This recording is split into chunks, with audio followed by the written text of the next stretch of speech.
उसके पहला सर इससे ज्यादा क्या करूं, लेटर में लिख के भेज रहा हूँ, रेजोल्यूशन डेट रेजोल्यूशन नंबर लिख के भेज रहा हूँ, ये रेजोल्यूशन हमने पास किया, इसके हिसाब से 10 डेज में मैच को बोलिए, फिर भी नहीं दे रहे।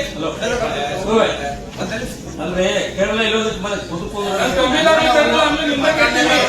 ಅವ್ರು ಮಾತಾಡ್ಬೇಡ ಮಾತಾಡಕ್ ನಾನು ನಡಕ್ ಆಗದಿ ಕೈ ಅವ್ರು ಉತ್ತರ ಕೊಡತ್ತೀನಿ. ನೀವು ಉತ್ತರ ಕೊಡ್ಬೇಡ, ಆಫೀಸರ್ ಕೊಡ್ಬೇಕು. ಅವ್ರ ಆಫೀಸರ್ ಕೊಡ್ಬೇಕು, ಅವ್ರು ಕೊಡ್ತಾರ. ನೀ ಪ್ರತಿ ಸಲ ಹಿಂಗ ಮಾಡ್ಕೊತೀರಿ, ಮಾಡ್ಬೇಕು ಪ್ಲೀಸ್ ದಯವಿಟ್ಟು. ಇವ್ರು ಸಬ್ಜೆಕ್ಟ್ ತಗೊಂಡ್ರೆ ಬೇಡ ಎಲ್ಲ ತಗೊಳ್ಳಿ ಒಂದ ಇದ ಮಧ್ಯಾಹ್ನ ಮೇಲೆ ತೋರ್ಸ ಆಮೇಲೆ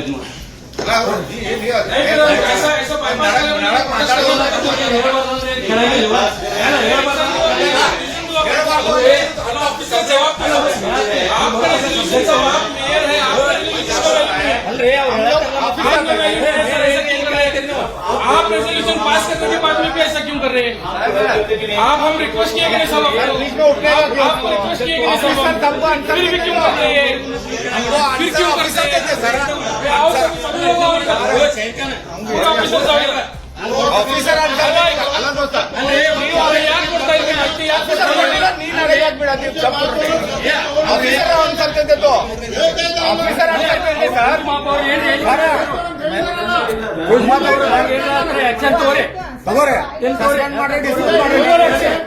ಆಫೀಸರ್ ಸಸ್ಪೆಂಡ್ ಮಾಡಿ ಕಾರ್ಪೊರೇಷನ್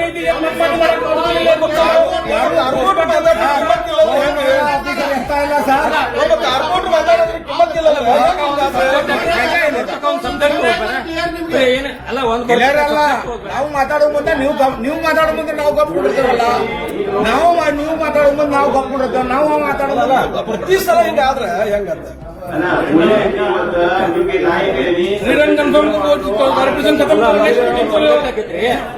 ಅಲ್ಲಿ ಮಟ್ಟ ಒಂದು ಸಬ್ಜೆಕ್ಟ್ ಅಲ್ಲ ಅಲ್ಲಿ ಮಟ್ಟ ಒಂದು ಸಬ್ಜೆಕ್ಟ್ ಕೊಡ್ರಿ. ಮೇರು ಹೇಳ್ತಾರೆ ಹೇಳ್ರಿ ಅಲ್ಲ ಈಗ ವಕೀಲ ಮೇಯರ್ ನಾವು ಮಾತು ಕೇಳುದು ಅಂತಾರ, ನಮ್ಗಿಂತ ಜಾಸ್ತಿ ಆಫೀಸರ್ ಕೇಳ್ತಾ ಇಲ್ಲ ಮೇಯರ್ ಮಾತ. ಅದ್ರ ಬೆಲೆ ಆಫೀಸರ್ ನಿಮ್ ಕೇಳ್ತಾ ಇಲ್ಲ. ಯಾರು ಫೋನ ಎತ್ತಾವಲ್ರಿ, ನಾವ್ 3 ಸಲ ಫೋನ್ ಹಾಕ್ರೆ 100 ಸಲ ಫೋನ್ ಇಲ್ಲ. ಸಂತೋಷ್ ಓಶಿ ಇವತ್ತು ಬೆಳಗಿಂದ ನಾನು 10 ಸಲ ಫೋನ್ ಮಾಡಿದೆ. ಮತ್ ಹುಡುಕಿ ಏಜೆಂಟ್ ಅವ್ರದ ಇವ್ರದ ಫೋನ್ ಇಮಿಡಿಯೇಟ್ಲಿ ಕೆಲಸ ಮಾಡ್ತಾರ ಆಫೀಸರ್.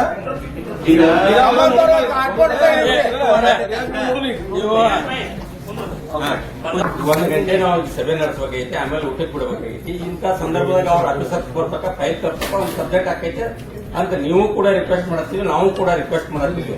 ಮತ್ತ ಅದನ್ನ ಈಗ ಇಲ್ಲಿ ರವಿ ದೋತ್ರಿ ಅವರು ತಗೊಂಡ್ರೆ ಅದ್ರಾಗ ನೆಕ್ಸ್ಟ್ ಇದು ತಗೊಳ್ಬೇಕು ಹೇಳಿ ನಾವು ಅವ್ರಿಗೂ ರಿಕ್ವೆಸ್ಟ್ ಮಾಡಿದ್ವಿ. ನಾವು ಮತ್ತೆ ಅವ್ರಿಗೆ ಅಷ್ಟ ಮಾಡಿದ್ರೆ ಹೇಳವ್ರು ಆಫೀಸರ್ ಬರು ಮಟ್ಟ ವೇಟ್ ಮಾಡ್ರಿ.